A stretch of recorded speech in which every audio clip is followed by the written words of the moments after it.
If trust depends on specific people, it isn't durable. And if there's one idea this entire season that's been building towards, it's this.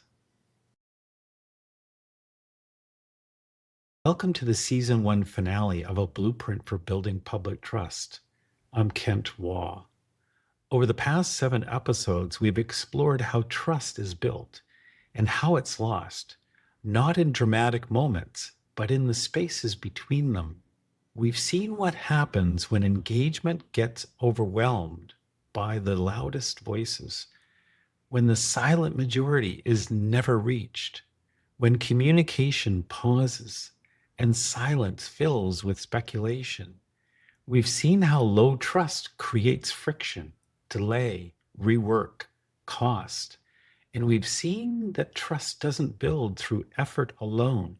It builds through systems, through continuity, through time, through alignment. But all of that leads to a more important question. What actually sustains trust? Not for a moment, not for a project, but over time, across decisions, across leadership, across change. Because here's what often happens. Trust gets built through people, a strong CAO, a respected mayor, a capable communications lead, someone who understands the community, who communicates clearly, who shows up consistently.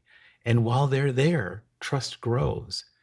But when they leave, something shifts, continuity breaks, the tone changes, the rhythm disappears, and slowly trust begins to erode. Not because anyone failed, but because the system was never holding it. If trust lives in people, it leaves when they do. This is why trust must be governed, not just communicated, not just supported, but built into how the organization operates, into how decisions are made, how communication flows, how engagement is structured, and how continuity is maintained over time. This is also where we need to rethink what brand actually means in a municipal context. Brand is not a logo, it's not a campaign, it's not a tagline. Brand is consistency. It's the ability for residents to recognize your voice, to understand your intent, to feel a sense of familiarity across interactions. And that only happens when systems are aligned to deliver it. The same is also true for leadership. Healthy debate is part of local government. It should be. But when debate happens without shared context, without a consistent foundation of understanding, it creates uncertainty, not just internally, but publicly. And uncertainty is where trust begins to weaken. And when that uncertainty is met with silence, it amplifies. Because as we said earlier in the season, silence is no longer neutral, it's interpreted. So here's the test. If your leadership team changed tomorrow, would trust remain? Would your systems continue to communicate clearly, consistently, predictably?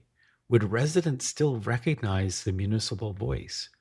Or would everything need to be rebuilt?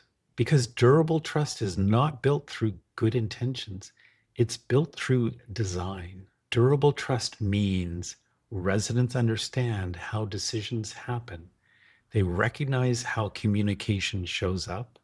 They experience consistency across departments, across issues, across time. It doesn't mean they always agree, but it means they're not surprised. And over time, that predictability becomes stability. So here's the final reframe for this season. Public trust is not a byproduct of good work. It's a prerequisite for it. It's one of the most valuable civic assets a municipality has. And like any asset, it must be designed, protected, maintained, and governed. Because once that foundation is in place, a new set of questions emerges. Not just how trust is built, but how it shows up in day-to-day operations, in service delivery, and how residents, businesses, and rights holders experience the municipality every day. And that's where we're going next. If this season resonated, I encourage you to follow the series and share it with colleagues and councils who are navigating these same challenges. Because trust is not built in isolation. And the more intentionally we design for it, the stronger our communities become. Trust isn't built by accident, it's built by design, exactly as we set out to explore in episode 1.